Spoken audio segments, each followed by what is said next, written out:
नमस्कार मंडळी, तुम्ही ऐकत आहात दॅट्स लाईफ, एक खास मराठी पॉडकास्ट जिथे आपण आयुष्याच्या वेगवेगळ्या पैलूंवर मोकळेपणानं बोलतो.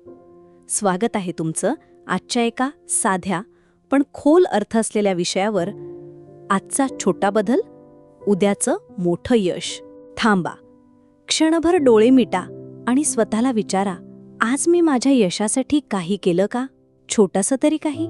आपण सगळेच मोठं व्हायचं स्वप्न पाहतो, यशस्वी व्हायचं, नाव कमवायचं, काहीतरी वेगळं घडवायचं. पण फार कमी लोक त्या स्वप्नासाठी आजपासून बदलायला तयार असतात. बदल म्हणजे काय? बदल म्हणजे काहीतरी भव्य, जबरदस्त, आयुष्य उलथवणारी गोष्ट असावा असा आपला गैरसमज असतो. पण खरं काय? बदल छोटा असतो, पण त्याचे परिणाम मोठे असतात. उदाहरणार्थ, दररोज फक्त 10 मिनिटं लवकर उठणं, दररोज 1 पान चांगलं वाचन करणं, 3 गोष्टींसाठी आभार मानणं, स्वतःशी शांतपणे बोलणं, किंवा माझं आजचं काम मी पूर्ण केलं का हा प्रश्न स्वतःला विचारणं. हे छोटे बदल आहेत, पण हेच बदल सवयी बनतात आणि सवयीचं रूपांतर पुढे शिस्तीत होतं. आणि शिस्त असते यशाची खरी गुरुकिल्ली. छोटी गोष्ट सांगते. एकदा एका तरुणाने एका यशस्वी व्यक्तीला विचारलं, तुम्ही इतकं यश कसं मिळवलं?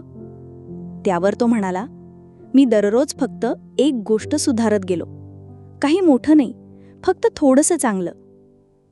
त्याचा यश हे हजारो छोट्या सुधारणांचं मिळून तयार झालेलं एक सुंदर चित्र होतं.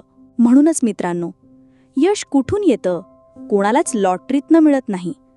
ते येतं दररोजच्या छोट्या छोट्या निवडीतून. तुम्ही आज काय निवडता? आळस की कृती? तक्रार की प्रयत्न? उशिरा की वेळेवर? ही निवड ठरवत असते तुमचं उद्याचं रूप. चला, एक छोटा संकल्प करूया. आजपासून रोज एक छोटा बदल, फक्त एक. तेवढंच पुरेसं आहे बरं का. आज पाऊल टाका, उद्या धावाल. आज एक सवय घडवा, उद्या ती यश घडवेल. शेवटी एवढंच सांगावंसं वाटतं, तुमचं यश कुठे लपलेलं आहे माहितीये का? तुमच्याच एका छोट्या आजच्या निर्णयामध्ये. तर मित्रांनो, आज काय बदलणार? तुमचं उत्तर ठरवेल तुमचं उद्याचं यश. धन्यवाद. तुम्हाला हा पॉडकास्ट मनापासून आवडला असेल अशी आशा आहे. ऐकत रहा दॅट्स लाईफ पॉडकास्ट. स्वतःला विश्वास ठेवा आणि बदल करायला घाबरू नका. पुन्हा भेटूया एका नव्या विचारासोबत. तोपर्यंत स्वतःसाठी एक चांगला बदल करत रहा.